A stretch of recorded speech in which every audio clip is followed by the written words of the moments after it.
Assalamualaikum warahmatullahi taala wabarakatuh.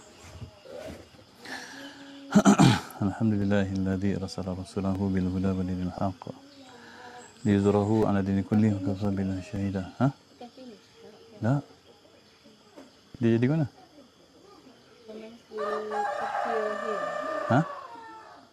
Itu tengah live tu. Alhamdulillahilladzi arsala rasulahu bil huda wa dinil haqq liyuzhirahu 'ala dini kullihi wa kafa billahi shahida. Asyhadu an la ilaha illallah wa asyhadu anna Muhammadan abduhu wa rasuluh. Allahumma shalli ala sayyidina Muhammadin abdika wa nabiyyika wa rasulika an-nabiyyi ummi wa ala alihi wa sahbihi ajma'in. Rabbi shrah lana sadrana wa yassir lana amrana wa hlul 'uqdatam min lisani yafqahu qawlana.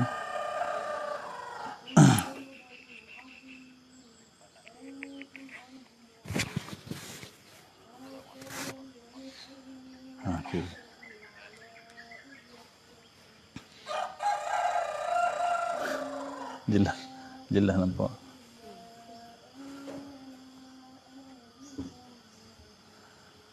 Alhamdulillahirabbil alamin wassalatu wassalamu ala asyrafil anbiya'i wal mursalin wa ala alihi washabbihi ajma'in. Rabbi shrah li sadri wa yassir li amri wa hlul 'uqdatam min lisani yafqahu qawli.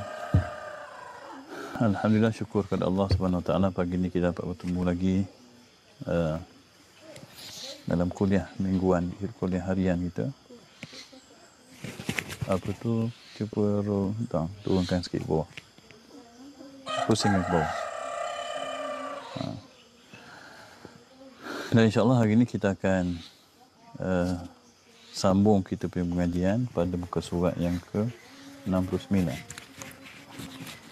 Waktu sesudah subuh hingga terbit matahari. Dan insyaAllah kita akan kuliah bermula pada jam 7.05 pagi. Sehingga tu sahabat-sahabat boleh like dan boleh share.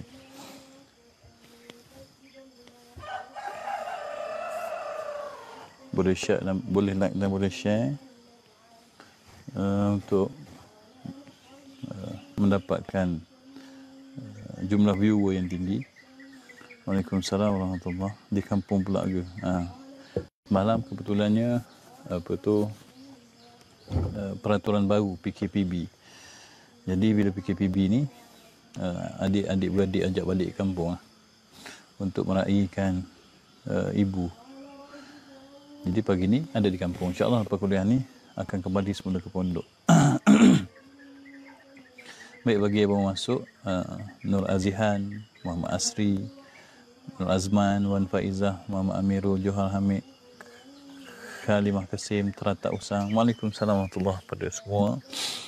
Boleh like, boleh share link ni, page kita, sementara menunggu pukul 7.05 pagi. Sekarang ni baru pukul 6.52. Ada lebih kurang tempoh masa 13 minit untuk kita like dan share, untuk memastikan sahabat-sahabat kita yang dah beli kitab dapat mengikuti siaran. Dan juga mungkin apabila kita like dan share ni, ada jemaah-jemaah baru mungkin yang berminat untuk bersama dengan kita.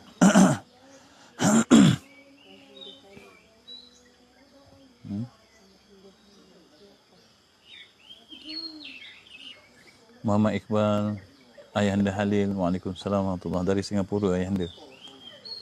Tafadhal ke kuliah. Semoga ada keberkatannya dengan kehadiran Ayahanda Halil, Puan Zuria Tajuddin, Adam Syuri. Dan anak ni berada di kampung. Di kampung ni inilah kemampuan lainnya ada. Jadi kalau gambar tu tidak memuaskan, mohon maaf untuk set ni tak boleh nak ditegakkan. Nak tegakkan.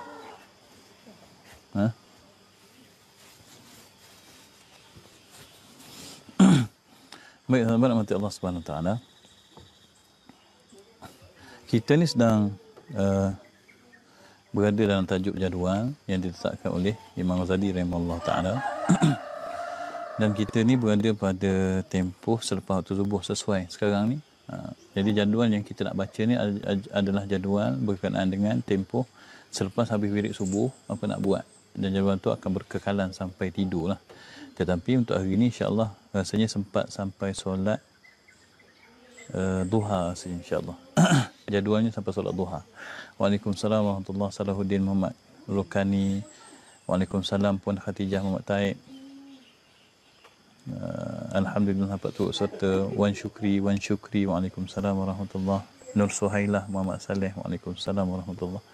Tafadhal. Kita masih lagi menunggu sahabat-sahabat lain untuk bersama dengan kita. Jadi sementara tu boleh like, boleh share kuliah kita ni. Ada seorang sahabat dia mencadangkan kepada Ana untuk dia propose untuk sponsor sebuah handset bagi pertandingan teka-teki ataupun soal jawab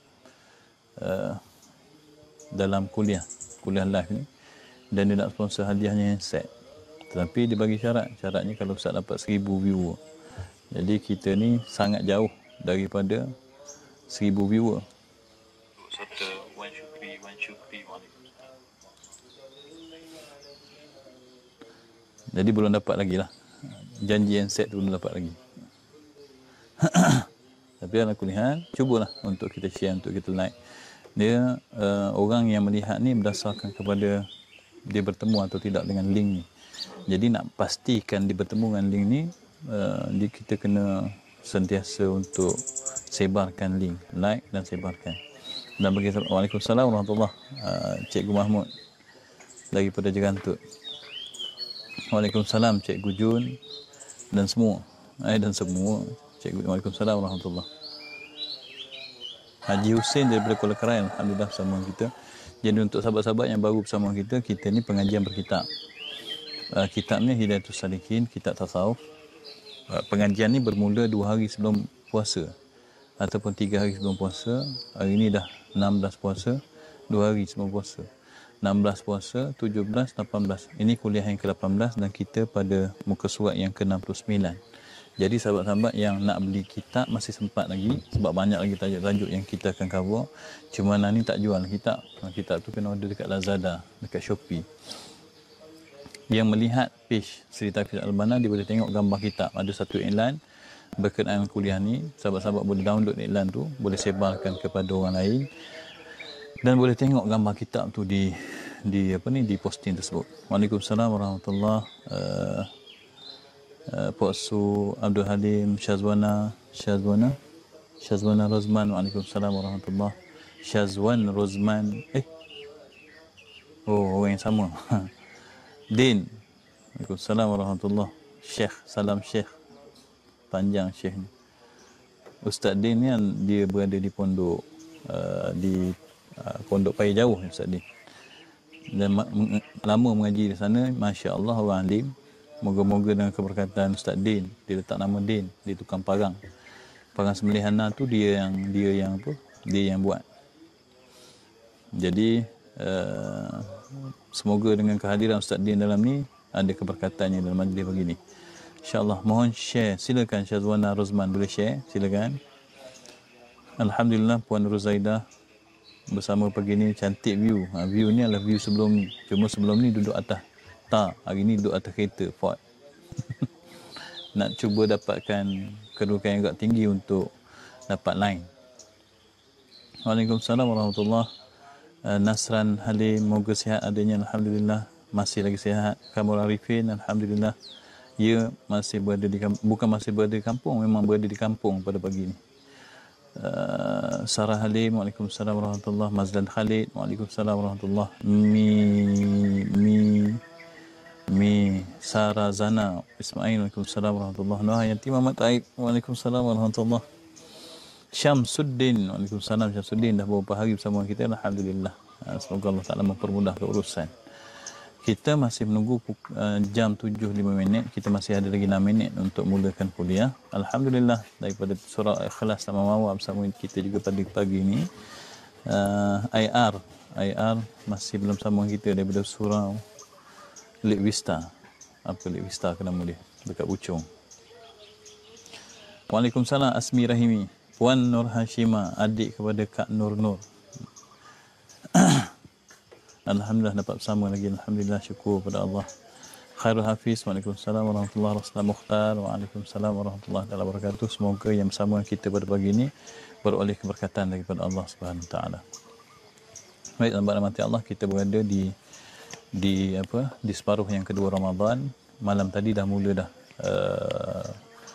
pembacaan qunut dalam witir, dan sementara kita berada dalam keadaan yang agak terancam dengan COVID-19. Dianjurkan juga di dalam qunut tersebut memohon kepada Allah supaya dipermudahkan urusan dan Allah Taala memadamkan penderitaan kerana COVID-19 ni. Dan juga oleh kerana kita ni umat Islam menerima tekanan di seluruh dunia dah bertahun-tahun namanya, antara cadangan guru ana sendiri adalah meneruskan bacaan qunut nazilah pada setiap kali solat witir dan juga pada setiap solat subuh. Kalau kami di pondok tu memang tiap-tiap pagi kita buat qunut nazilah tiap-tiap pagi bersama dengan qunut.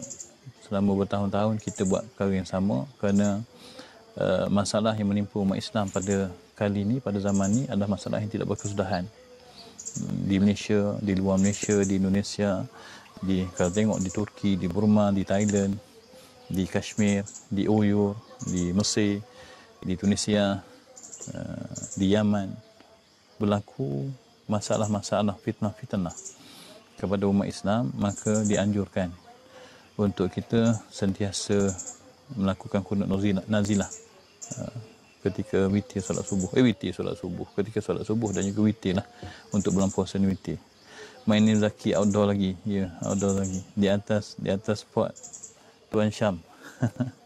Nak cuba dapatkan kedudukan yang agak tinggi. Dan hari ni bila duduk tinggi ni, dia agak clear sikit berbanding dengan sebelum ni. Sebelum ni dia agak kabur. Gambar pada pagi ni saya rasa lebih baik daripada sebelum ni.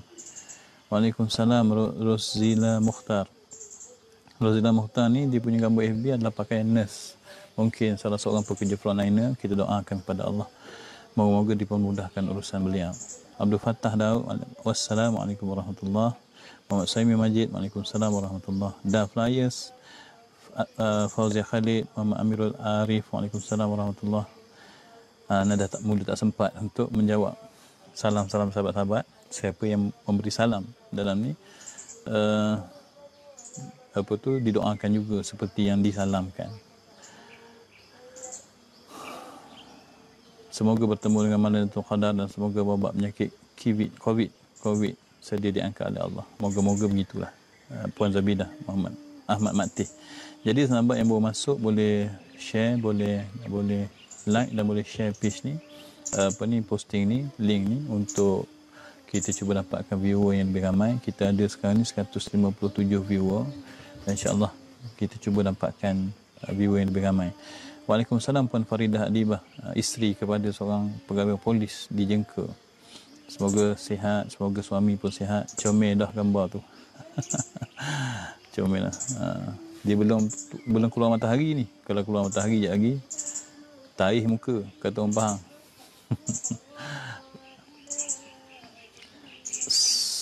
Salhah Sulaiman, Waalaikumsalam warahmatullahi. Baik, bagi sahabat-sahabat yang telah bersama kita, clock in dulu. Waalaikumsalam Long. Bagi sahabat-sahabat yang telah bersama kita, kita ni berada pada muka surat 69. Kalau anda dah siap edit di subscription di atas tu, bab yang kedua, fasal yang ke-6, muka surat 69, kita berada pada nombor 12. Jadi sahabat boleh mula buka buku dah. Waalaikumsalam Kamal Tarsah. Sambung kita. Mohon ulas antara beramal soleh untuk Ustaz, mohon ulas antara beramal soleh untuk mendapat redha Allah dan beramal soleh untuk mendapat tiket ke syurga. Puan Khadijah, tentang amal soleh itu berkenaan dengan niat lah, berkenaan dengan perjalanan hati. Baik, amal yang niatnya berkenaan perkara akhirat, tak sabit dengan perkara dunia, maka amal tu dikira soleh. Sebab apa? Sebab di sana ada keikhlasan. Ikhlas apabila kita mula beramal untuk perkara akhirat. Beramal kerana takut neraka, perkara akhirat. Beramal kerana nak pahala, perkara akhirat. Beramal kerana nak syurga, perkara akhirat. Beramal kerana nak redha Allah, perkara akhirat. Selagi mana kita ni beramal dengan niat nak sesuatu yang berupa akhirat. Bukan beramal nak harta lebih, bukan beramal nak sesuatu yang berupa dunia, balasan-balasan dunia. Aku sedekah kerana nak rezeki lebih. Kerana itu. Selagi mana dia beramal kerana akhirat, maka amalan tu dikira ikhlas. Dan termasuk dalam kategori amal soleh. Kalau benarlah pada sudut syariatnya. Kalau niat baik tapi mencuri, tak jadi juga. Jadi niatnya betul, pekerjaannya betul, maka digolongkan dalam golongan amalan yang ikhlas. Tetapi amalan yang ikhlas ni dia terpecah kepada beberapa kategori. Keikhlasan tu ada beberapa peringkat. Keikhlasan peringkat 1, peringkat 2, peringkat 3. Yang ni disusun oleh Imam Nawawi rahimahullah ta'ala dalam membicarakan hadis 40. Kalau sahabat beli hadis 40 syarah Imam Nawawi tu, yang tu dia menceritakan tentang tingkatan amal yang ikhlas. Dan insya-Allah dalam kitab ni kita akan menyentuh sedikit. Kita tak sentuh sekali lalu. Kita sentuh sedikit-sedikit tentang perkara ikhlas. Baik, begitu jawapan untuk Puan Khatijah Muhammad Taib. Waalaikumsalam Nunu Ekin daripada Shah Alam. Alhamdulillah bersama kita. Yunus Mat Raja'i. Alhamdulillah bersama lagi yang kita. Nur Azila. Waalaikumsalam warahmatullahi. Sungai Petani Kedah, subhanallah. Sungai Petani ada. Apa tadi Reef Singapura ada. Shah Alam ada. Kuala Lumpur ada. Inilah kehebatan kehebatan Facebook. Kita punya viewer ni boleh mencecah seluruh dunia. Sekarang ni ada 2 negara lah, daripada Singapura dan daripada Malaysia. Baik, kita selesai berinteraksi. Ana padamkan dulu komen. Ana offkan dulu komen. Jadi sahabat boleh komen, tak ada masalah. InsyaAllah kita akan mula berinteraksi semula pada pukul 7.06 pada pukul 7.50 selepas selesai kuliah nanti. Kalau ada soalan, insyaAllah kita boleh kongsi jawapan lah. Yang nak tahu, yang nak tak tahu, ana tangguhkan dulu untuk menyemak jawapan daripada mereka yang lebih alim. Dan kalau ada ustaz-ustaz yang berada dalam ni, yang mempunyai jawapan, boleh bantu untuk menjawab. Kita kongsi-kongsi ilmu. Baik, qala musannifu rahimahullah ta'ala wa nafa'na wa iyyakum bi ulumihi fi darain amin. Yang ke-12, waktu sesudah subuh hingga terbit matahari. Baik, jadual yang kita dah susun, berjadual yang telah disusun oleh Imam Ghazali ni kita dah baca bermula daripada bangkit tidur sebelum terbit fajar. Di dalam hati yang pertama ingat akan Allah. Kemudian yang pertama berlaku pada lidah adalah mengucap kalimah Allah, doa bangun tidur. Kemudian telah disusun kita akan pakai baju. Masa pakai baju tu niatlah untuk menurut perintah Allah, tutup aurat. Jangan niat untuk menunjuk-nunjuk kepada orang lain. Kalau kita ada baju baru, kalau kita ada pakaian yang lebih cantik daripada pakaian yang lain, bila kita pakai, niatlah kerana Allah untuk ibadah, untuk menutup aurat. Jangan sekali-kali niat untuk menunjuk-nunjuk kepada orang, kerana kata Imam Ghazali rahimahullah ta'ala, demikian itu riak, dan riak adalah haram, dapat dosa. Kita pakai baju tutup aurat, tetapi perbuatan dengan niat yang salah tu memperoleh dosa. Kemudian diceritakan tentang wuduk, diceritakan tentang istinja, diceritakan tentang mandi junub, diceritakan tentang tayamum. Selesai dah waktu, sebelah pagi tu. Lepas tu dicerita tentang perjalanan menuju ke masjid, keluar daripada rumah, solat sunat, wuduk, kemudian masuk dalam masjid dengan kaki kanan, dengan doanya, masuk, pastikan solat sunat tahiyatul masjid. Kalau tak sempat, terus solat sunat sebelum subuh. Ini jadual yang anda cerita ni. Kemudian lepas subuh tu ada doanya, tunggu solat subuh berjemaah.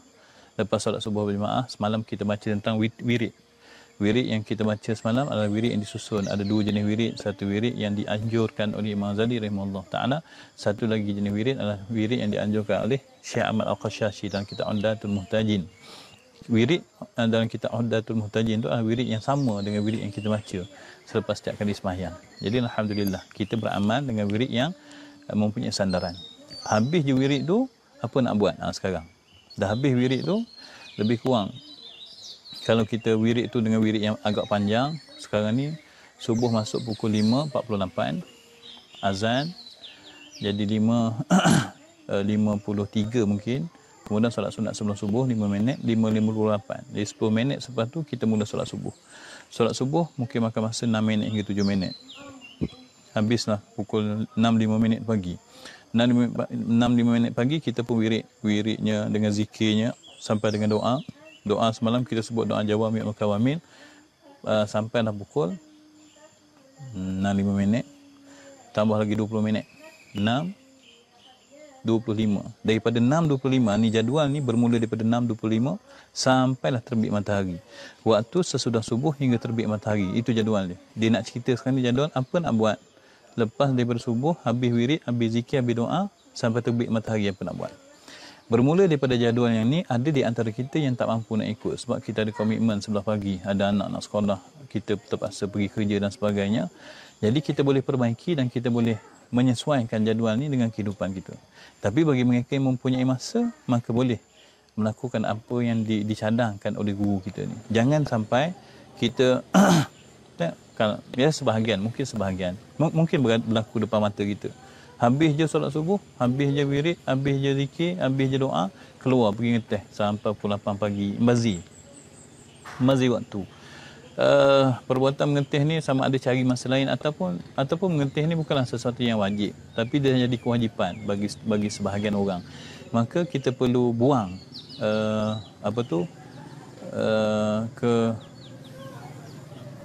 maka kita perlu buang apa orang panggil rutin harian yang menyebabkan kita terhalang daripada melakukan ibadah. Sedangkan rutin harian tu tidak sesuatu yang bersifat penting. Kalau mengetih, kalau rasa keperluan sangat, cari masa lain. Waktu pagi ni banyak fadilat yang besar-besar kalau kita ni melakukan ibadah. Kita tengok bagaimana yang disusun oleh Imam Ghazali dan kita tengok fadilatnya yang diceritakan oleh Imam Ghazali rahimahullah ta'ala. Waktu sesudah subuh hingga terbit matahari. Dan kata Imam Al-Ghazali yang dirahmati Allah ta'ala, waktumu selepas main subuh hingga terbit matahari hendaklah dibahagikan kepada 4 bahagi. Kata Imam Ghazali. Artinya daripada 7.05 minit, sekarang ni kita punya syuruk pukul 7. 6.25 sampai pukul 7 kita ada lebih kurang 35 minit. 35 minit. Apa nak buat dalam tempoh 35 minit? Kalau kita keluar pergi kedai, 30 minit ni habis begitu saja. Dan tak terasa panjangnya masa pada waktu pagi. Sekarang dah 7.11 dah habis dah waktunya. Jadi ketika tu kata Imam Ghazali, bahagikan kita punya masa pada 4 masa. Kalau 35 minit tu bagi 4, lebih kurang 8 minit. Sikit je, 8 minit, 8 minit, 8 minit, 8 minit. Apa nak buat? Kata Imam Ghazali yang pertama, membaca doa yang datang daripada Nabi SAW, daripada sahabat-sahabat Nabi, daripada orang-orang soleh. Pergi ke bandar, beli buku doa yang datang daripada Rasulullah. Kemudian buku tu pada setiap pagi baca doa tu. Selepas habis je doa bersama dengan imam, habis je siap, kita duduk seorang-seorang, ambil masa 8 minit, baca doa-doa yang datang daripada Nabi SAW. Baca doa yang datang daripada sahabat, baca doa daripada orang-orang soleh. Kalau kita ada amal-amal doa, maka ketika itulah waktu yang paling baik untuk baca doa. Ada orang beramal dengan maksurat, terserah. Ada orang beramal dengan ratib-ratib, ada ratib al-hadad, ratib al-atas, ada banyak jenis ratib. Maka inilah ketikanya, 8 minit. Bukan masa yang lama, 8 minit. Kalau kita baca maksurat, surah tu, 8 minit adalah masa yang ngam-ngam untuk menghabiskan semua doa yang berada dalam tu. Ataupun kita ada doa-doa sendiri, maka ketika itulah waktu nak baca, 8 minit pertama. Habis yang tu apa nak buat? Yang kedua, membaca segala tasbih dan zikir. Dan hendaklah engkau ulang-ulangkan segala demikian itu dengan tasbih. Dan ketika ni kalau kita nak baca istighfar 100 kali ke, kita nak baca selawat 100 kali ke, inilah waktunya 8 minit yang kedua ni. Masa tu dah habis tadi baca doa-doa yang datang pada Nabi. Yang kedua, kita amal pula dengan wirid-wirid, dengan zikir-zikir yang datang daripada Nabi SAW, dan pastikan habis 8 minit tu. Kan ada anjuran untuk kita baca 100 selawat sehari, anjuran untuk baca 100 istighfar sehari. Jadi anjuran tu bila nak baca, ketika ni waktu yang sesuai nak baca. Kita tak boleh nak kata kita tak ada masa, tak boleh. Kenapa? Kerana alasan orang tak ada masa sebenarnya adalah alasan yang dangkal. Hakikatnya dia bukan tak ada masa, dia tidak memperuntukkan masa untuk perkara tersebut. Kalau kita nak senaraikan kesibukan, semua orang sibuk. Tapi kalau kerana kesibukan ni lah menjadi alasan kepada kita untuk beramal ibadah, maka sebenarnya bila kita nak beramal ibadah? Sebab semua orang sibuk. Dalam kesibukan inilah tuntutan amal ibadah, dan inilah cabaran untuk menjadi mukmin. Menjadi muslim, menjadi mukmin adalah dapat memastikan dirinya masih dalam keadaan beribadah walaupun di dalam keadaan yang sibuk. Kadang-kadang sibuk tak sibuk mana pun. Kalau lepas solat tu sibuk balik rumah, sampai rumah tak buat apa pun. Sampai di rumah duduk, sampai di rumah tengok TV, sampai di rumah tidur. Bukanlah sesuatu yang sibuk sangat. Terasa-rasa je sibuk kita ni. Baik, selesai. Nombor 2. Nombor 3. Yang pertama tadi baca doa yang datang pada Nabi SAW. Pergi bandar, beli buku doa tu, bawa balik setiap pagi 8 minit baca. 8 minit yang kedua, membaca segala tasbih dan zikir. Baca tasbih, baca zikir, baca selawat, baca istighfar ketika tu. 8 minit. 8 minit yang ketiga, membaca Al-Quran. Ambil Quran, 8 minit baca. Baik. Sebaiknya sahabat yang biasa ataupun yang baru nak mula baca Quran, sahabat cuba buat berhadap dengan Quran, cuba baca dengan sabih baik, tidak perlulah berlagu sampai bertaranum, tapi jaga makhraj, jaga sifat huruf, jaga tajwid sekadar kemampuan kita, dan cuba habiskan satu juzuk. Berapa lama tempoh masa yang kita perlukan untuk habis satu juzuk? Bagi orang biasa kalau berlagu lah sejam lebih. Bagi orang yang baca dengan tempoh yang agak laju, maka lebih kurang 40 minit hingga 50 minit selesai. Dan kalau adik anak tu dia hafiz Quran, dia cuma perlu 20 minit je, 15 hingga 20 minit ketika di murajaah. Kalau orang yang sahibul Quran ni, orang yang rapat dengan Quran, mereka perlu lebih kurang 30 minit untuk satu juzuk. Jadi kalau 8 minit sebelah pagi digunakan untuk baca Quran, sekurang-kurangnya bagi mereka yang membaca dengan agak perlahan, satu muka surat biasa baca berapa? 2 minit. 2 minit. Jadi 8 muka surat. 8 minit, 4 muka surat. Satu juzuk 20 muka surat. Jadi 4 muka surat, 5 hari khatam satu juzuk. Khatam satu juzuk pula. 5 hari dapat satu juzuk. 10 hari dapat 2 juzuk. 100 hari 20 juzuk. Campur 50 hari lagi, 30 juzuk. 150 hari lah 30 juzuk kan. 2 hari 1 juzuk, 30 hari, 150 hari ni bersamaan dengan berapa bulan? 150 hari. 3, 6, 9, 12, 5 bulan. 5 bulan. Hanya meletakkan 8 minit sehari. 8 minit je selepas subuh, buka Quran, habiskan 4 muka surat, bacaan dengan biasa, dan tempoh 5 bulan, maka khatam satu Quran. Itu kalau kata orang Pahang tu bansat sangat dah. Orang Pahang kata bansat sangat dah nak habiskan hanya 4 muka surat sehari. Tapi itulah masa yang sebenarnya kalau kita susun, masa tu ada untuk kita dapatkan khatam 30 juzuk. Cuma diperlukan istiqamah. Sebab itulah setiap jadual yang kita buat, maka perkara seterusnya yang kita buat adalah memastikan kehidupan kita mengikut jadual. Yang keempat, tafakur dan muraqabah. Tafakur artinya berfikir. Duduk sejenak memikirkan. Bila sebut tafakur ni, banyaklah tafakur ni memikirkan tentang sesuatu sehingga nampak kebesaran Allah. Muraqabah artinya mengintai-intai. Itu beza. Muraqabah ni bukan mengintai-intai, artinya menghampirkan diri. Muraqabah ni satu perbuatan merasa-rasa dekatnya Allah dengan kita dan Allah sedang memerhatikan diri kita. Itu makna muraqabah. Dia ada pengajiannya dan dia ada tajuk yang bincangkan tentangnya secara detail. Tapi oleh kerana kita berada pada juzuk bab yang lain, jadi kita sebut tentang makna je lah. Tafakur ni berfikir tentang kebesaran Allah. Kemudian muraqabah tu adalah merasa-rasa bahawasanya kita dekat dengan Allah, Allah dekat dengan kita, takut pada Allah, rasa-rasakan perkara tersebut. Sebab sifat hati kita ni dia perlu dididik dengan rasa. Kalau contoh budak kecil kan, kita selalu kalau ada orang tu dia ancam anak dia dengan takut hantu. Pergilah datang hantu. Pergilah datang hantu. Lama-lama anak tu jadi takut. Takut tu datang daripada dia bukan pernah tengok. Dan kadang-kadang kita pun tak pernah tengok. Tetapi datang perasaan takut tu kerana dia diajar. Hati manusia sifatnya kena ajar. Hati manusia ni dia boleh diajar dan sifat dia memang perlu diajar. Kalau tanpa kita didik hati kita dengan ketakutan, maka tak akan datang takut dalam hati. Jadi bila masa nak didik dengan ketakutan ni? 8 minit je sebelah pagi. Duduk, ajarkan diri untuk takut pada Allah. Kalau Imam Ghazali sebut dalam kitab Minhajul Abidin, kena ingat 3 perkara pada setiap waktu. Yang pertama, kena ingat perbuatan dosa tu buruk. Yang kedua, kena ingat seksa akibat dosa tu sangat menyakitkan. Yang ketiga, kena ingat apabila kita diseksa, badan kita tak mampu nak tahan pedih dan azabnya siksaan. Kalau kita lakukan perkara ni hari ni, mungkin dia tak beri kesan. Tapi sahabat-sahabat percayalah, kalau perkara tu sentiasa difikirkan hari-hari selama seminggu, 2 minggu. Cuba tengok kesan dia. Tapi dia perlukan kepada jadual supaya kita boleh susun. Tengok kesan dia lepas minggu, tengok kesan lepas 2 minggu. Dia pasti akan beri kesan dalam hati. Sebab sifat hati memang perlu dipujuk, perlu diberi suap, perlu kepada sentiasa melakukan. Sehingga hati ni akan datang dengan perasaan tu. Itu sifat kepada hati. Yang ni yang ramai yang manusia tidak melihat kepada kepentingan untuk sentiasa melazimkan diri dengan muraqabah, melazimkan diri dengan tafakur, sehingga bila dibuat sekali tak terasa apa-apa, kemudian ditinggalkan amalan tersebut. Sedangkan jadual tu perlu dilakukan hari-hari sampailah kita mati. Baik, iaitu engkau fikirkan segala dosamu, kesalahanmu, kejahatanmu, kecuaianmu pada berbuat ibadah. Tafakur, muraqabah ni nak fikir apa ni?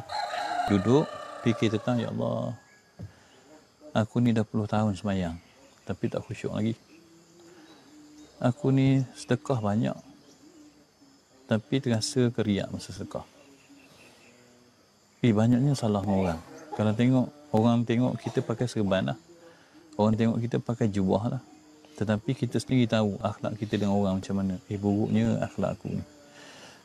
Tuan-tuan, sahabat dalam hati Allah, apabila kita beri peluang untuk bermuhasabah, maka kita akan terasa untuk berubah.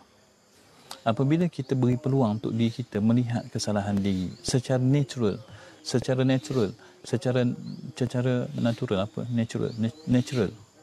kita akan merasakan satu sifat kita lemah dan kita nak berubah. Tapi kita kena bersedia untuk bermuhasabah, untuk melihat kepada buruk diri kita.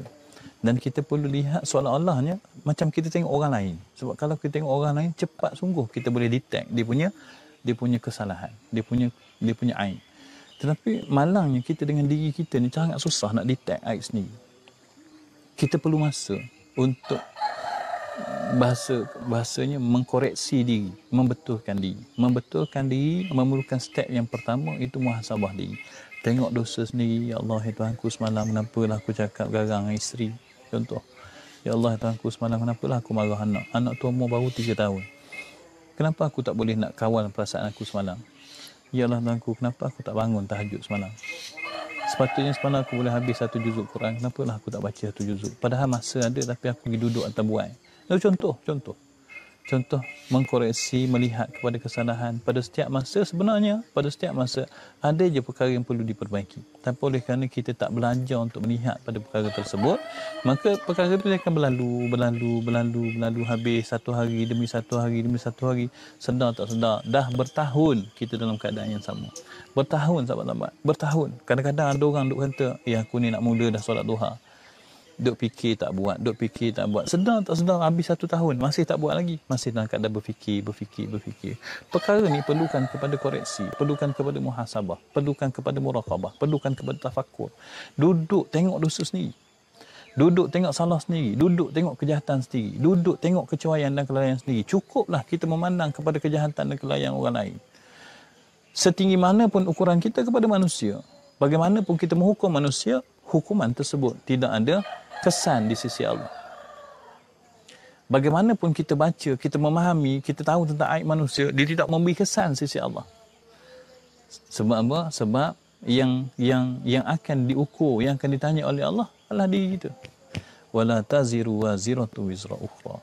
Tidak akan memikul beban. Orang yang memikul beban itu beban orang lain. Maka beban yang kita buat atas muka dunia kita pikul. Kalau beban orang lain buat, kita hukum dia, kita kata macam-macam kat dia, perkara itu tidak memberi kesan. Kerana di akhirat setiap orang akan memikul beban mereka sendiri. Jadi kita perlu masa 8 minit sehari, bukan waktu yang panjang. 1 hari ambil 1. Kita banyak kejahatan masa lampau. Duduk sebelah pagi ni, fikir, ya Allah Tuhanku, aku 5 tahun lepas kenapa aku jadi macam ni? Ya Allah Tuhanku, risaunya aku. Ya Allah Tuhanku, takutnya pada dosa. Penyesalan boleh timbul daripada duduk dan memikirkan tentang kesalahan dan dosa kita. Ketika tu boleh tumbuh penyesalan, boleh melakukan taubatan nasuha. Taubat yang sangat payah untuk lakukan. Kan perlu lahir penyesalan dalam diri tu. Terasa macam, kalau aku tak buat lah. Tapi benda tu dah berlaku. Cuma nak melahirkan penyesalan bukan perkara yang mudah. Kita boleh solat taubat 2 rakaat. Cuba tengok, wujud tak penyesalan dalam hati? Kadang-kadang solatnya habis 2 rakaat, tapi penyesalan tak wujud. Jadilah dia perbuatan sunat. Apa tujuan untuk kita ni? Berterusan untuk melihat kepada dosa, kesalahan, kejahatan, kecuaian pada berbuat ibadah supaya engkau dijauhkan daripada kejahatan itu. Kita lihat pada kejahatan kita supaya kita belajar untuk menjauhkan diri daripada kejahatan. Hari ni kita muhasabah untuk perkara semalam. Hari ni kita jauhkan diri. Hari esok jadi lagi. Bukan apabila kita buat hari ni dah selesai semua masalah. Bukan. Itulah mujahadah. Itulah mujahadah. Kita fikirkan, kemudian kita tahu salah kita, kemudian kita perbetulkan, dia akan jadi lagi. Kita fikirkan, kita jumpa lagi kesalahan tu, kesalahan yang sama, kita perbetulkan, dia akan jadi lagi. Tapi itulah manusia, itulah hamba, itulah kerja kita atas muka dunia. Sentiasa memperbaiki diri. Innallaha yuhibbul muhsinin. Sesungguhnya Allah mencintai dan mengasihi orang yang sentiasa memperbaiki diri. Kita perbaiki diri, kita bukan orang yang sempurna, kita bukannya rasul, kita bukannya nabi, kita bukan orang yang mahfuz, kita bukan maksum. Macam-macam kesalahan. Isteri kita, ibu kita, anak kita, macam-macam tempat kita buat kesalahan. Ketika bila kita nak bermuhasabah waktu pagi, bagi peluang untuk diri kita melihat kesalahan diri. Bila kita mampu lihat kesalahan diri, kita ada peluang untuk menjadi lebih baik. Walaupun kadang-kadang perkara itu akan berlaku lagi, tapi itulah sifat manusia. Supaya engkau menjauhi kejahatan. Bila kita melihat kepada kejahatan kita, kita akan belajar untuk menjauhkan diri daripada kejahatan. Kemudian serta bertaubat kepada Allah. Itu penting. Itu penting. Apabila kita sentiasa mengingatkan tentang kejahatan, maka kita akan mula untuk bertaubat pada Allah. Yang ini penting, Allah. Kalau kita buka dalam kitab Minhajul Abidin, kebetulan kitab Minhajul Abidin tu nak baca di satu surah, rasanya surah Ikhlas Tamam Mawar. Ceritakan tentang, belum sampai tajuk tu, ceritakan tentang taubat. Perkara yang perlu ada sebelum taubat itu datang. Panjanglah babnya. Tetapi antara perkara yang perlu ada adalah latihan untuk rasa penyesalan. Ada pula nyamuk. Tengah tajuk-tajuk yang serius ni ada pula nyamuk.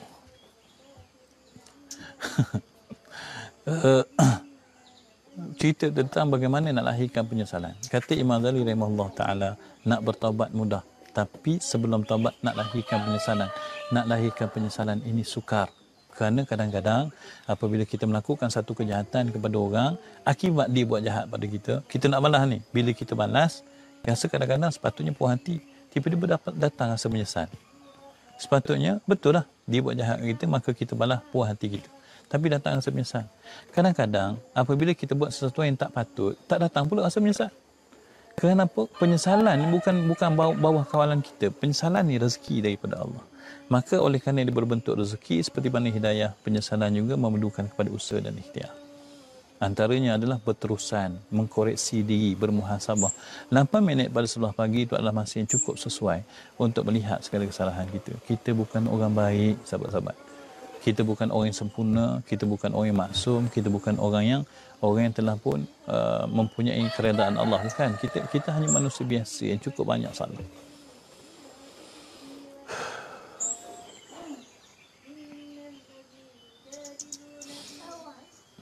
Dan bersungguh-sungguh dalam berbuat ibadah. Ada 3 manfaat untuk mereka yang bertafakur dan muraqabah terhadap kejahatan dan terhadap ibadah kecuaian mereka. Yang pertama, apabila dia bermuhasabah terhadap kejahatan dan terhadap ibadah, yang pertama dia akan menjauhi kejahatan. Ini kebaikan bagi muhasabah. Sebab tu muhasabah ni adalah ibadah. Muhasabah ibadah, dapat pahala, duduk termenung ingat dosa, duduk termenung ingat kepada kita punya ibadah yang banyak kesalahan. Tu dapat pahala tu, semua dapat pahala. Apabila kita mula bertafakur dan bermuraqabah tentang kejahatan dan ibadah kita, maka akan timbul satu perasaan nak jauh daripada kejahatan. Yang kedua, akan timbul perasaan nak taubat pada Allah.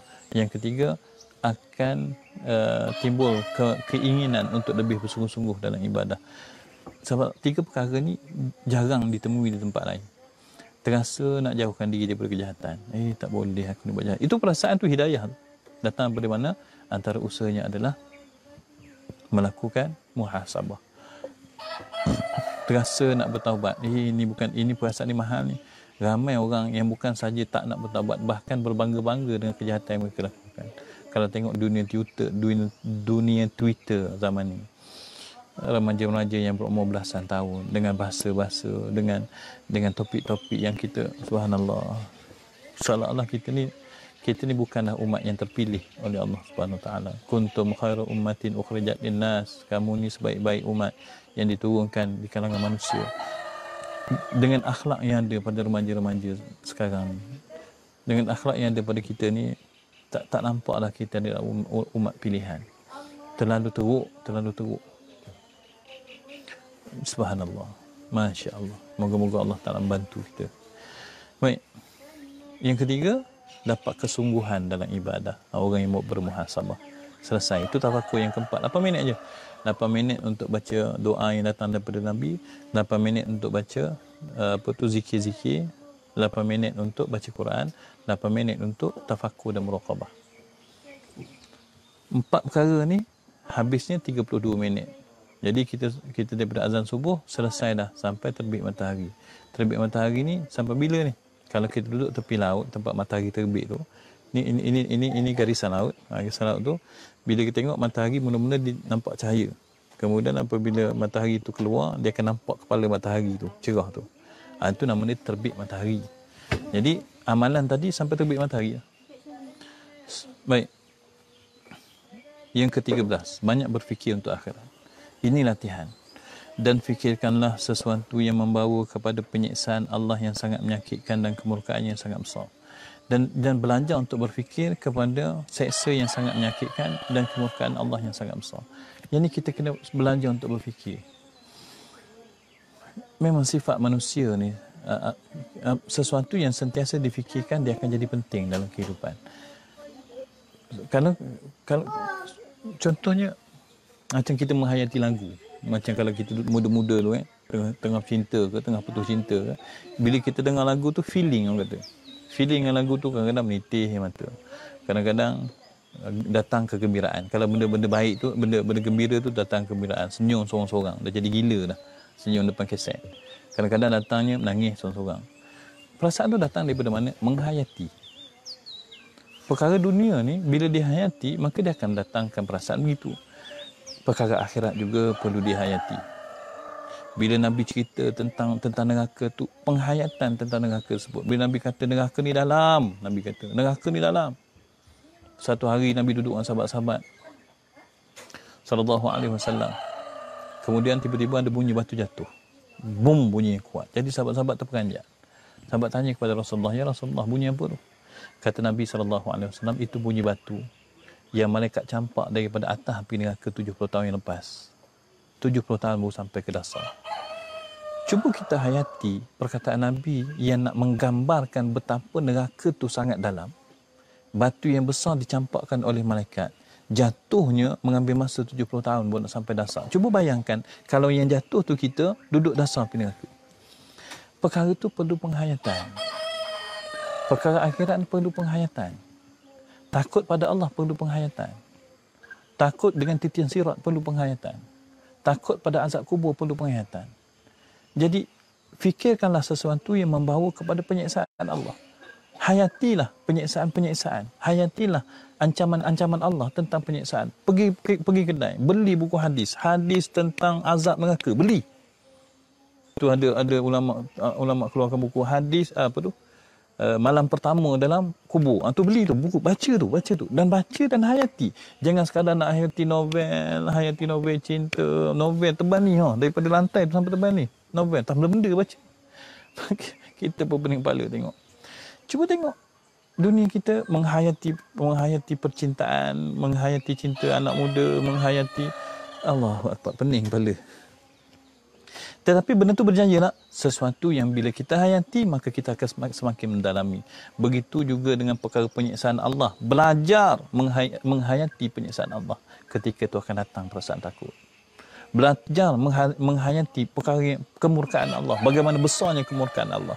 Allah sebut dalam Quran, boleh sahaja kami ni, lau nasya'u, boleh sahaja kami ni untuk apa ni?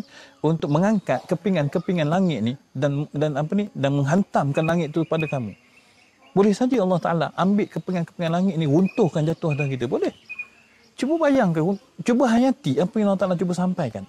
Cuba hayati apa yang Allah Taala sebut tu. Cuba hayati tentang betapa kuatnya Allah Taala, betapa berkuasanya dia, betapa dia mampu untuk melakukan apa saja yang dia nak atas kita.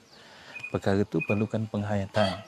Bukan sekadar kita dengar sekali lalu, yang kini dan kemudian ditinggalkan. Kesannya kurang dalam hati.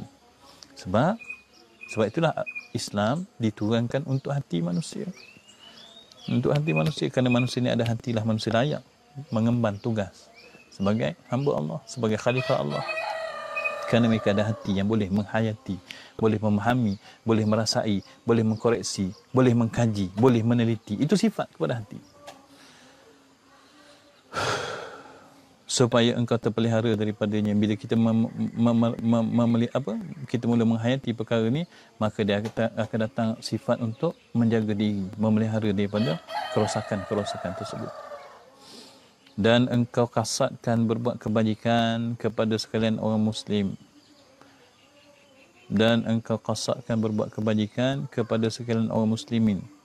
Dan engkau niatkan tidak akan asyik masyghul pada sekalian harimu itu, melainkan dengan beribadah pada Allah Ta'ala. Dan belajar apabila kita dalam hari kita ni sentiasa niatkan, hari ni aku nak melakukan sebanyak-banyaknya ibadah. Hari ini aku nak melakukan sebanyak-banyaknya kebajikan kepada orang Islam yang lain. Sentiasa mencari ruang dan peluang untuk melakukan kebaikan dan kebajikan kepada manusia lain. Kepada orang yang beriman, kepada orang Islam yang lain. Carilah. Zaman ni banyak perkara yang kita boleh lakukan untuk mengembirakan hati orang Islam.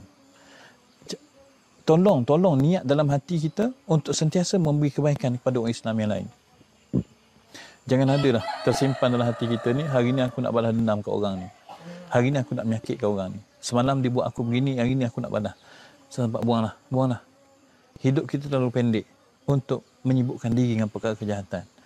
Setiap hari tu latih diri ni, kalau pagi tu, ya Allah, aku nak melakukan sebanyak-banyaknya kebaikan pada hari ni. Aku nak pergi kerja ni, ke pekerjaan aku nak melakukan sebanyak-banyak kebaikan. Kebaikan tidak akan padam. Wa ma tuqaddimu min khairin tajiduhu indallah. Wa ma tuqaddimu min khairin. Segala perkara kebaikan yang kamu lakukan, yang kamu dah lakukan, tuqaddimu, dah buat dah, tajiduhu indallah, benda tu ada sisi Allah. Allah tetap mencatat, walaupun orang hargai, orang tak hargai, orang peduli, orang tak peduli, orang khianat dan sebagainya, setiap kebaikan dicatat oleh Allah. Maka niat untuk setiap pagi kita ni nak melakukan kebaikan, sebanyak-banyaknya kebaikan, dan niat untuk tiap pagi, ya Allah, jauhkan diri aku daripada menyibukkan diri dengan dunia, masyhur dengan dunia. Kena niat, kena ada. Ya Allah, bila kita nak buat sesuatu, ya Allah, jangan jadikan hati aku ni sibuk dengan dunia. Jangan jadikan hati aku ni masyghul ni sibuk hati dengan dunia. Jangan. Jauhkan diri daripada perkara tersebut. Minta pada Allah supaya kita dijauhkan daripada perkara tersebut. Dan sewajarnya engkau pilihkan segala ibadah itu yang terlebih afdal dan memikirkan tahampi matimu. Baik. Memilih ibadah yang terlebih afdal. Nabi SAW dia ada menyebutkan tentang amalan-amalan yang afdal pada waktu-waktu tertentu. Jadi kita ni janganlah beramal tanpa susunan yang betul. Contoh, ada seorang sahabat Nabi SAW. Habis solat subuh dia duduk dalam Masjid Nabawi, dia baca wirid sampai waktu duha. Jadi waktu duha Nabi masuk, Nabi tengok dia ada kat situ. Nabi tanya dia, kamu buat apa? Dia pun dia kata dia berzikir dan sebagainya. Nabi sebut, hendak tak kamu kalau aku ajar satu kalimah yang mana kamu baca 3 kali, menyamai pahala kamu duk zikir lama ni. Ada bacaan yang pendek tetapi sama pahala dengan yang dibuat. Artinya apa? Artinya pada setiap waktu ada ibadat yang afdal. Maka orang yang beriman, yang cerdik, dia akan mencari keafdalan. Sebab tu kata Imam Ghazali rahimahullah ta'ala, dan sewajarnya engkau pilihkan segala ibadah itu yang terlebih afdal. Susun kehidupan yang terlebih afdal. Ada doa yang Nabi anjurkan baca waktu pagi. Ada doa yang dianjurkan baca waktu hujan. Ada doa yang dianjurkan baca waktu petang. Jadi perkara tu disusun elok-elok dalam kehidupan. Cari perkara. Rugi sebab Nabi sebut yang ni afdalnya waktu ni, yang ni afdalnya waktu ni, maka bacalah. Dan memikirkan tahampi matimu itu, supaya engkau tidak mengenangkan kesukaan dunia dan kekayaannya. Dan sentiasa berfikir, aku tak lama lagi nak mati dah. Sahabat mati Allah, yang ni tak boleh berpisah daripada diri kita. Andai kata berpisah je akal kita memikirkan daripada kematian, maka nafsu akan melonjak naik. Antara perkara yang menyebabkan manusia terlalu sibuk mendapatkan dunia apabila mereka tidak meletakkan kematian itu sangat hampir pada diri mereka. Sedangkan idza jaa ajaluhum la yastakhiruna sa'atan wa la yastaqdimun. sampai ajal seorang tidak akan dipercepat, tidak akan dilambat walau saat.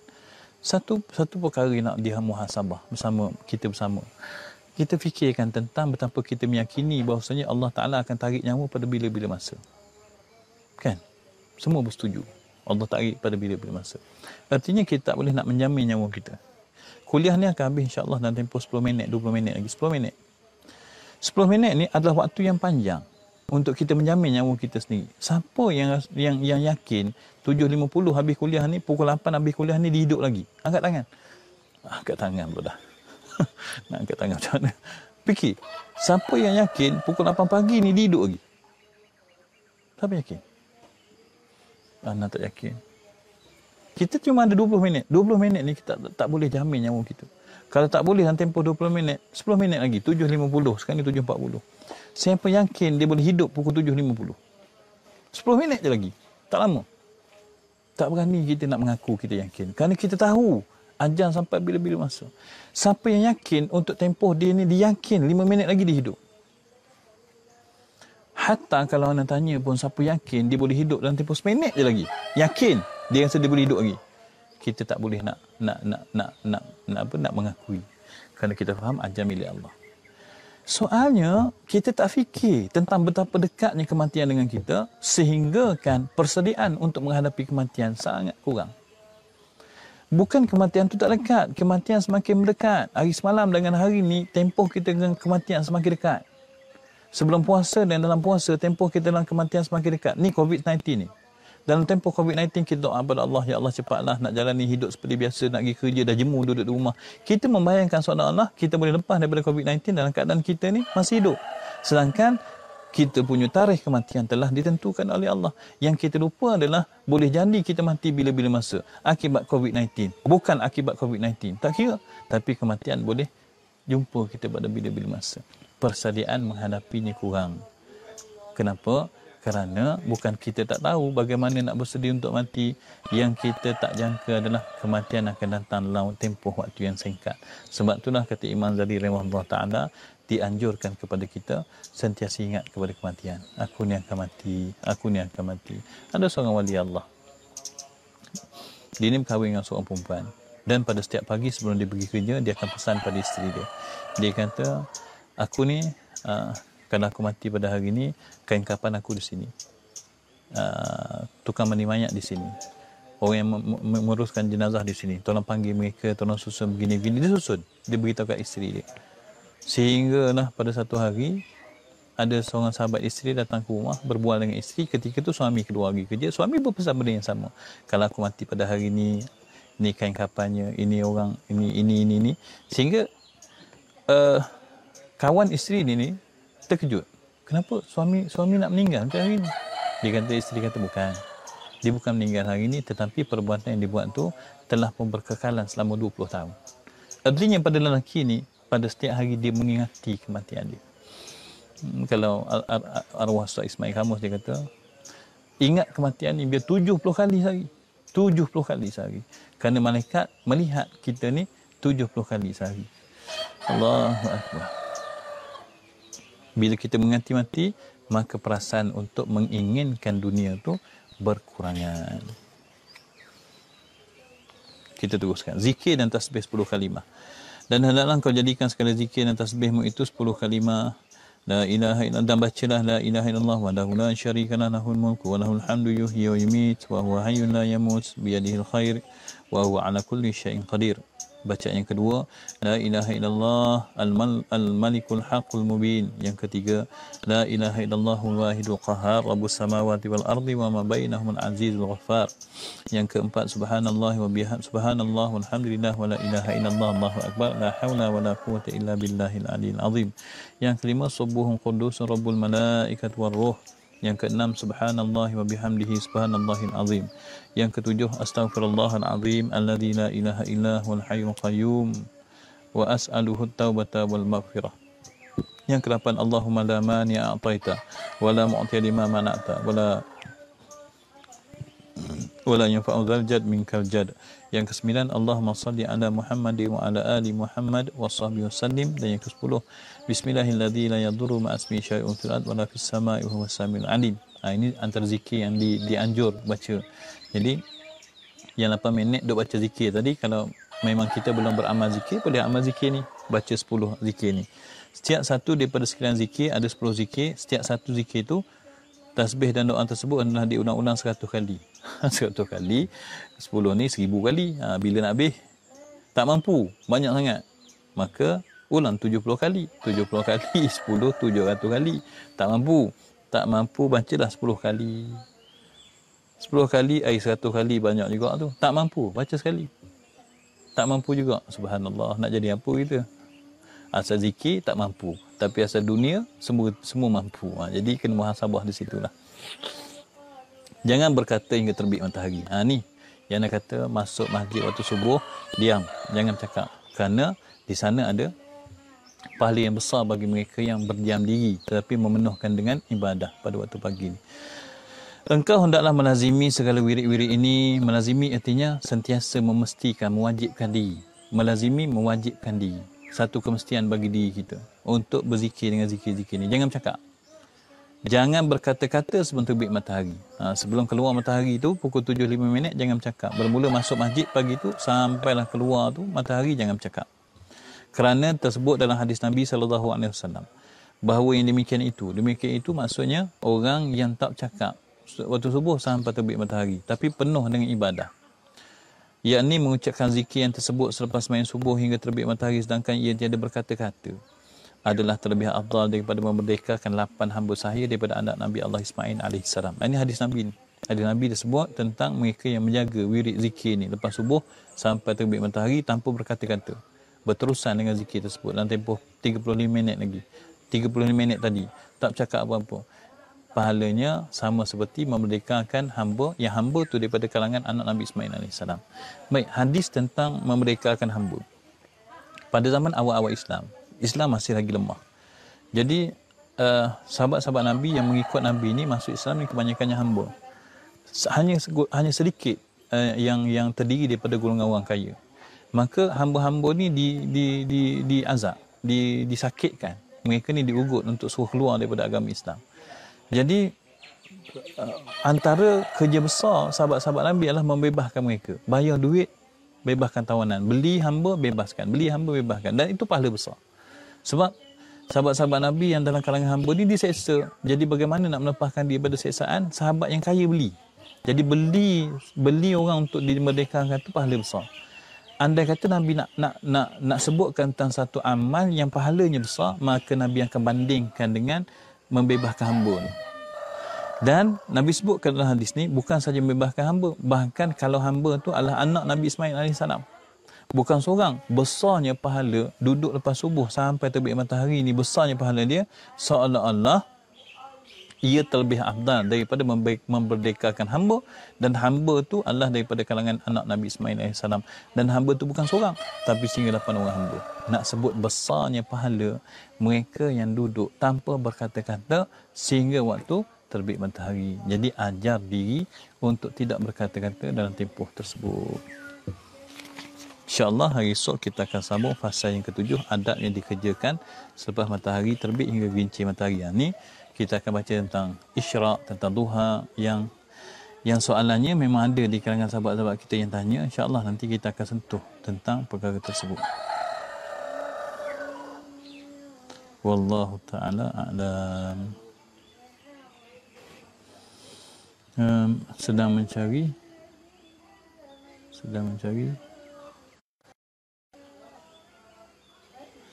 kok kalau ada sahabat-sahabat yang bertanya soalan, anda tengok dulu. Ada sahabat-sahabat yang dijawab oleh kru Albana. Ada Ustaz Abu Hanas, Ustaz Abu Hanas, ada Muhammad Afiq, ada Abu Jihad, ada Kamaruzaman Sub. Kalau sahabat tengok jawapan-jawapan yang datang pada mereka tu, jadi jawapan tu adalah jawapan yang sesuai lah. Jawapan yang boleh diterima pakai. Yang nanti tengok kok kalau ada soalan lain. Nice background. Alhamdulillah, terima kasih banyak. tidak berkata-kata, maknanya duduk diam atau zikir. Zikir lah. MCRC, cushion dan seat quantum, zikir. Maksudnya tak bercakap tu, tak bercakap dengan orang. Tidak berkata benda-benda yang lara. Berzikir. Banyak zikir yang boleh dibaca PKP ni, betul. Ya Allah, semoga husnul khatimah. InsyaAllah Halimah Kasim. Allahu Akbar, semua itu qada qadar Allah. Nice background, terima kasih. Terima kasih Ustaz, sama-sama. Ana tak dapat nak baca pula komen kat atas ni. Tak boleh nak tengok.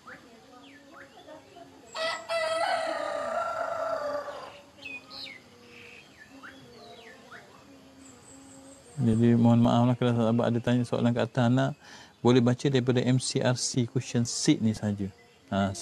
Atas pada tu Ana tak boleh nak baca. Sama-sama. Baik, alhamdulillah selesai kuliah kita pada pagi ni.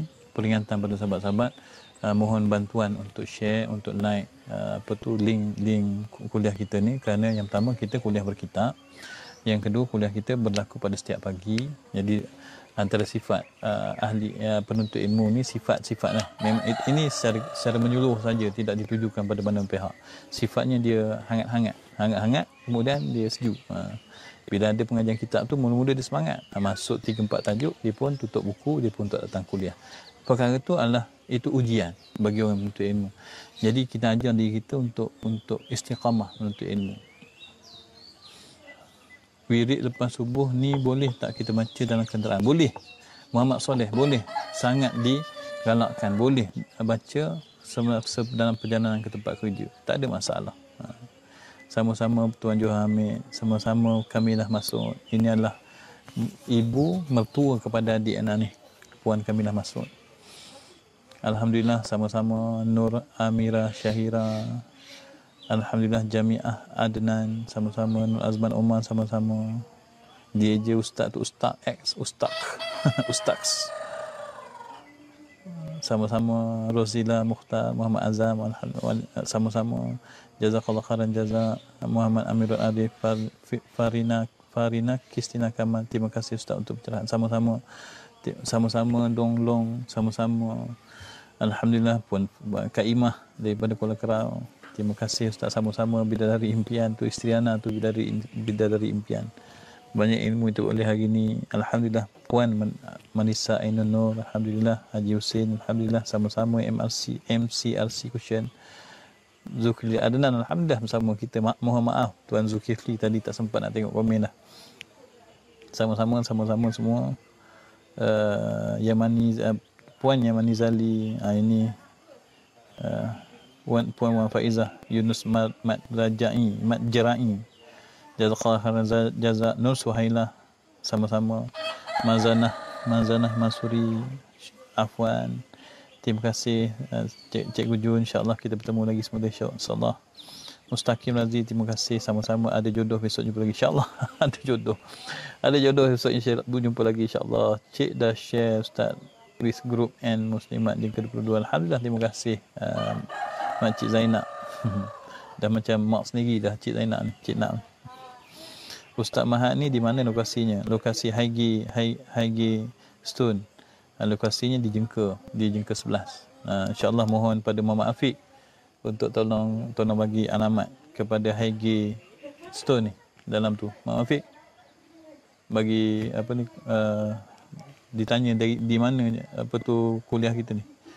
Dia tanya kita punya sekolah di mana. Jadi tolong jawab. Tak dan. Dia tanya dalam tu. Dalam dan.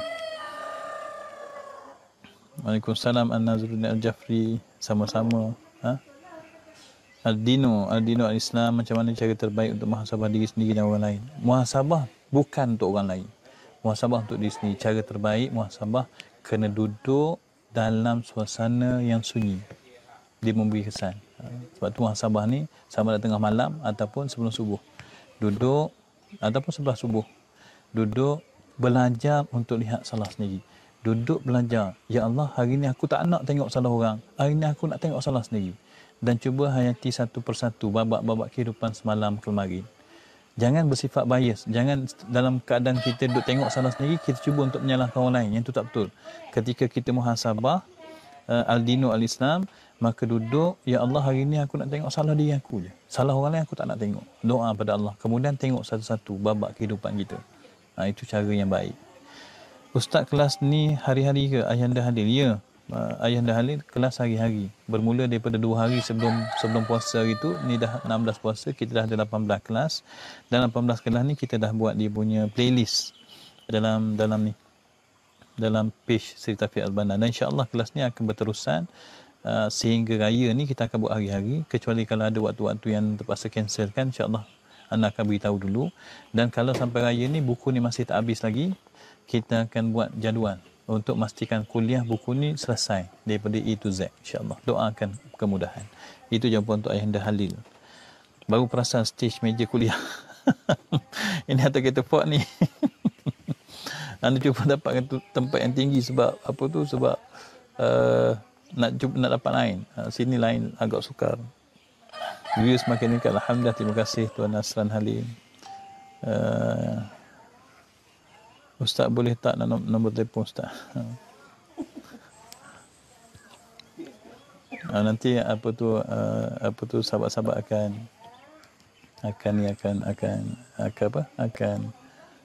reply lah. Alamat tahfiz boleh tengok kat pin. Ya, alamat tahfiz boleh tengok kat pin bawah sekali. Saya sejak mengaji, entah kenapa saya banyak jauhkan diri dengan kawan-kawan yang tak nak mengaji. Perasaan datang sendiri. Saya rasa malas nak berkawan sekarang ni. Berkawan dengan geng-geng mengaji saja. Normal ke Ustaz? Tak ada rasa nak riak. Cuma saya tak boleh nak berjumpa dan sembang dah. Saya banyak asingkan diri. Memang orang yang mengaji agama, dia tak selesa duduk dengan orang tak mengaji agama. Sebab orang tak mengaji agama, dia tak menjaga adab-adab. Orang mengaji agama ni, dia menjaga. Bila menjaga ni, dia akan terasing. Sebab tu Islam datang keadaan asing, dia akan kembali asing. Zaman ni, zaman Islam dah kembali asing. Orang yang mendekati agama, mereka ni duduk sesuai, duduk kalangan masyarakat. Tapi latih diri untuk merapatkan diri mereka dengan tujuan untuk mendakwah. Jangan terus mengasingkan diri, jangan. Carilah kaedah macam mana pun. Kita manusia, bila ada kesusahan, maka kita perlu cari jalan penyelesaian. Jangan terus mengasingkan diri, carilah cara untuk mengajak seorang atau 2 orang sekalipun bersama dengan kita mendalami agama. Bagi yang perlu mengasingkan diri, maka jangan rapat sangat je lah. Jangan rapat sangat, begitu saja. Sama-sama, jazakallah khairan jazak. Ustaz nanti boleh selit-selit share mengenai adab, boleh? Adab apa tu? Kita sedang mengaji kitab adab. Jadi kita dah sebut tentang adab bangun tidur, adab wudu, adab istinja, adab tayamum, adab mandi junub, adab duduk dalam masjid, dan selepas selesai daripada wirid subuh tu, itu adab yang kita dah kata 4 perkara tu, itu adab sebagai orang beriman. Jadi Nur Amira Syahira boleh nyatakan adab tu adab yang bagaimana. InsyaAllah kita boleh kongsikan. Banyak yang kampung ya. Banyak yang kampung lah. Kat belakang tu banyak yang kampung lah. Terima kasih Pak Tisharudin. InsyaAllah Nur Amira Syahira sebutkan ta'adabnya, kita boleh kongsikan nanti. Baik sahabat rahmati Allah, dah jam pukul 7.57 pagi dan anda pun tak dapat nak baca soalan yang lebih atas daripada tu. Tak tahu kenapa komen yang tak boleh baca sampai atas, mungkin lain tak berapa membenarkan. Jadi kita akan bertemu pada pagi esok. Ya, sahabat rahmati Allah, jangan lupa doakan saya dimurahkan rezeki. InsyaAllah Muhammad Nur Faris, moga-moga Allah Ta'ala memurahkan rezeki. Rezeki yang dimurahkan tu rezeki yang jauh daripada yang haram, jauh daripada yang syubhah. Rezeki yang dimurahkan tu rezeki yang halal dan memberi manfaat kepada orang lain, insyaAllah. Macam mana dengan kuliah yang terdahulu? Puan Roslinda Wati, ada playlist ni insyaAllah Mama Afiq banyak pula. Dia akan komen, dia akan balas puan punya apa ni, macam mana dengan kuliah terdahulu tu, nanti dia akan komen, dia akan hantarkan link dia mungkin. Baik, jangan lupa sahabat-sahabat teruskan menyumbang untuk Seri Taufik Al-Banna untuk memastikan dia terus mampu memberi ilmu dan berkongsi ilmu dengan masyarakat. Sekadar tu dululah sahabat rahmati Allah. Esok kita akan bertemu lagi. A'udzubillahi minasyaitonirrajim. Bismillahirrahmanirrahim. Alhamdulillahirabbil alamin wassalatu wassalamu ala asyrafil anbiya'i wal mursalin wa ala alihi washabbihi ajma'in. Allahumma inna nas'aluka ridhaka wal jannah wa na'udzubika min sakhatika wan nar. Allahumma inna nas'aluka lisanan radiban bi dzikrik wa qalban maf'uman bi syukrik wa badanan hayyan laynan bi ta'atik. Allahumma ja'alna minat tawwabin wa ja'alna minal mutatahhirin ja'alna min ibadikas salihin. Allahumma ja'alna mustaqiman wa la taj'alna saqiman 'alal haqq. Allahumma inna nas'aluka at-taubata wal inabata wal istiqamata 'ala syari'ati wal ra' tariqatil bada' birahmatika ya arhamar rahimin. Ya Allah, ya Tuhan kami, berkatilah pengajian kami pada pagi ini ya Allah. Ya Allah, ya Tuhan kami, ampunkanlah dosa-dosa kami ya Allah, sama ada besar atau kecil, sama ada dosa yang zahir ataupun tersembunyi, dosa akibat kelalaian kami ya Allah, dosa akibat kecuaian kami ya Allah, dosa ketika lemah iman kami untuk mempertahankan agama kami ya Allah. Ya Allah, ya Tuhan kami, kurniakanlah kehidupan yang menjadi hamba kepadamu ya Allah. Ya Allah, Tuhan kami, jadikanlah sisa dan baki kehidupan ini sebagai ibadah kepadamu. Jauhkanlah kami daripada maksiat, jauhilah kami daripada perkara yang merosakkan agama. Ya Allah, Tuhan kami, matikanlah kami dalam kalimah la ilaha illallah. Ya Allah, ya Tuhan kami, jadikanlah kematian kami sebagai rehat kepada diri kami. Ya Allah, ya Tuhan kami, berikan kami kecerahan hati dengan hidayah-Mu. Ya Allah, ya Tuhan kami, bantulah kami untuk menghadapi kehidupan ini sebagai hamba kepada-Mu. Engkaulah sebaik-baik pembantu, Engkaulah sebaik-baik penolong, Engkaulah sebaik-baik yang menentukan. Ya Allah, ya Tuhan kami, berkat bulan Ramadan ini ya Allah, maka jadilah kami insan yang baik, insan yang berguna untuk agama, insan yang berguna untuk akhirat, insan yang diselamatkan oleh-Mu di hari akhirat kelak ya Allah.